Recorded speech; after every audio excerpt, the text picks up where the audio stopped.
Hi friends, this is Mr. Ben and I have a story for you that I think is a really important one to tell.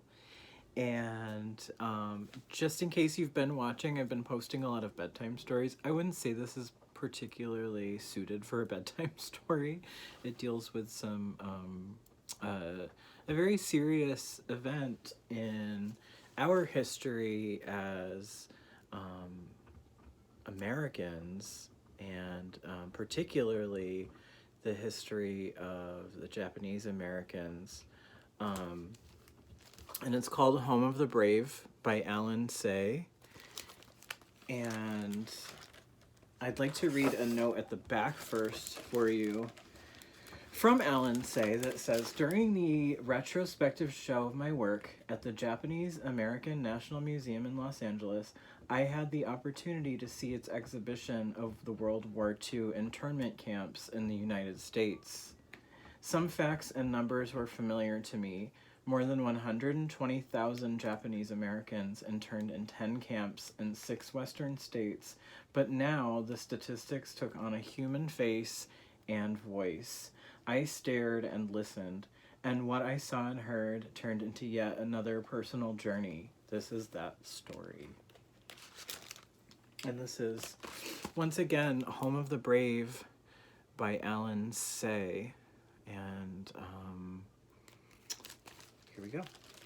Let me get a close-up of the cover there, too. This is part of the internment camp, one of the camps that was set up to basically imprison Japanese Americans during World War II.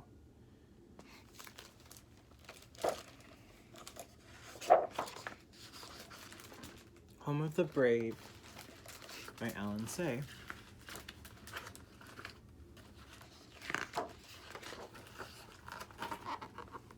When the man came to the mouth of the gorge, he set his boat down. He stood still and listened to the river, and then he slowly pushed out onto the dark water.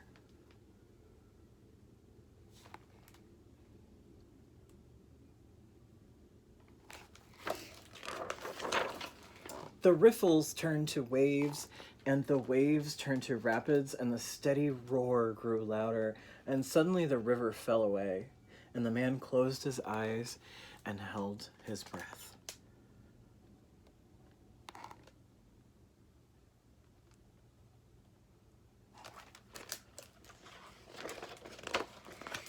The churning water tore away the kayak and paddle and his helmet and life jacket, and when at last he took a breath, he was being swept into an underground river. His strength and hope draining, he imagined seeing a faint light, and slowly it grew bigger.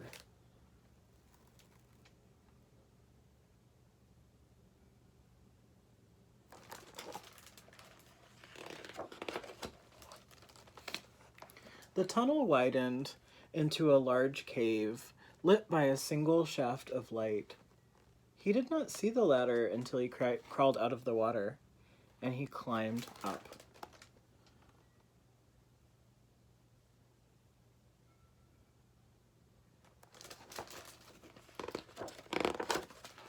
At the top, he looked out onto a desert. Some ruined buildings made of earth stood nearby. Must be an Indian reservation, he thought. 2 dark figures crouched against an adobe wall caught his eye. He walked toward them.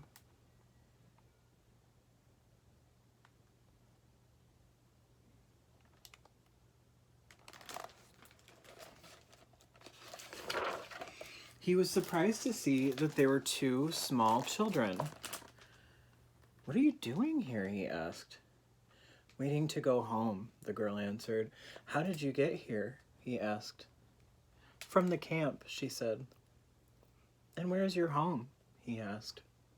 They did not answer. He leaned down and looked at the tags on their coats. He could not make out the writing.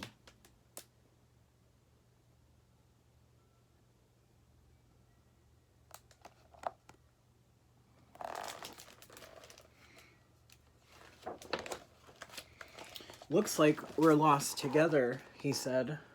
"Come, there must be a town somewhere." And he took their hands, and together they walked into the desert. They did not walk long before a wind began to blow, filling the air with dust. "Close your eyes," the man yelled, pulling the children forward. After a time he shouted, "Lights! I see lights! A town!"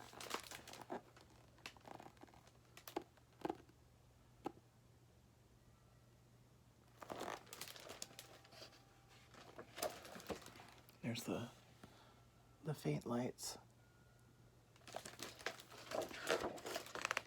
They came to a row of buildings made of wood and tar paper. All the windows were dark. "Camp," the children said. He looked at them and they looked away. "Let's see if anybody's here," he said. They shook their heads. "But I saw the lights," he said. "I'll be right back." Alone he walked to the nearest house.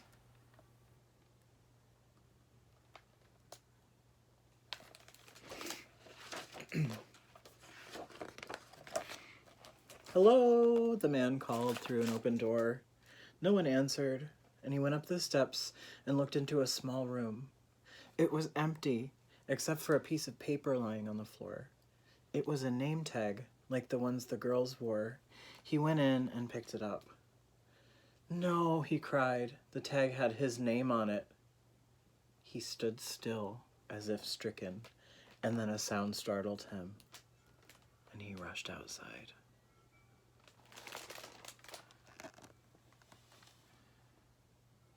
There's the tag.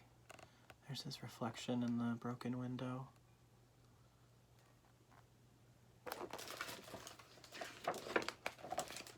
A group of children stood before him like one large body with many eyes. They stared in silence, and then all at once the small mouths opened. "Take us home," they chanted. "Get back inside," a tremendous voice boomed. Everyone turned. Behind them, 2 watchtowers loomed in the darkening sky. "Get back inside," the loudspeakers bellowed again, and the children started to run.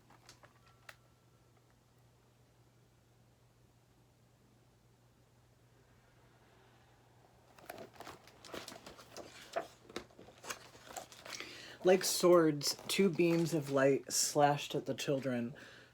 "Turn them off! Turn them off!" he shouted at the watchtowers.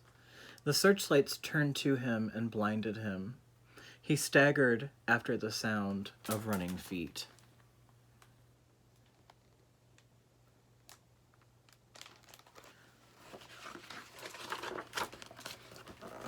When he could see again, the children were gone. Before him was a round pit like an arena, and in the middle was a hole with a ladder. A single name tag lay nearby. It had a girl's name on it, the same as his mother's. And now he remembered he had been named after his mother's father. And as he put the tag with the other in his pocket, he thought he heard voices of children inside the hole. He climbed down. At the bottom was complete darkness. "Where are you?" he called. And only echoes of his own voice answered. A great weariness came over him, and he lay down and fell asleep.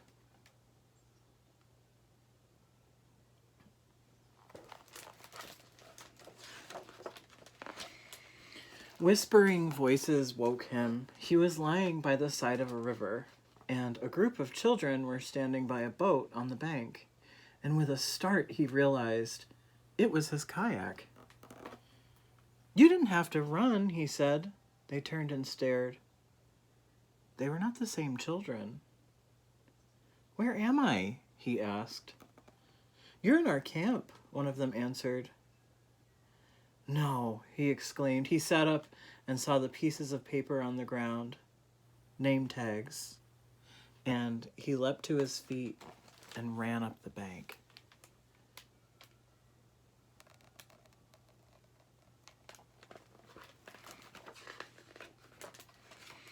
A gust of wind scattered the tags in the air, and the man took the 2 tags from his pocket and released them. The strips of paper joined the others.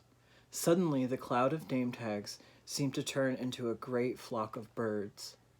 The man and the children watched until they disappeared over the mountains. "They went home," said a child. "Yes, they went home," the man said, and the children nodded.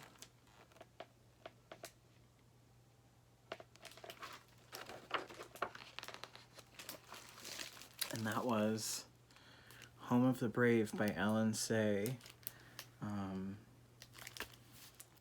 It's a pretty haunting story, but an important one to share. And I would like to, in addition to more bedtime stories, I also would like to share several stories from diverse authors and with diverse characters. So I have lots more of these coming up that I will make some videos of for you and post them here. So thank you for joining me, and take care. And if you'd like to know more, I should say too, about the internment of Japanese Americans during World War II, there is a video by Alan Say on YouTube, and I have a feeling it'll probably show up in your suggested videos if you watch this. But there are a lot of resources out there for younger readers and learners about the Japanese internment camps.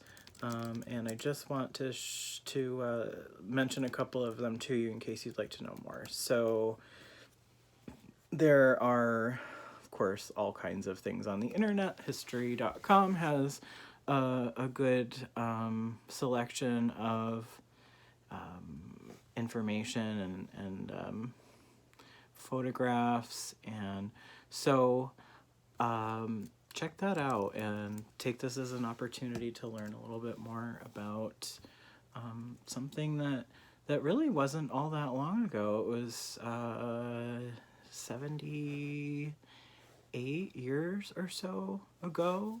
So check out PBS too. That's the other one I wanted to recommend for you. There's one called Children of the Camps, a documentary. The Japanese American World War II. Sorry, the full title isn't showing up.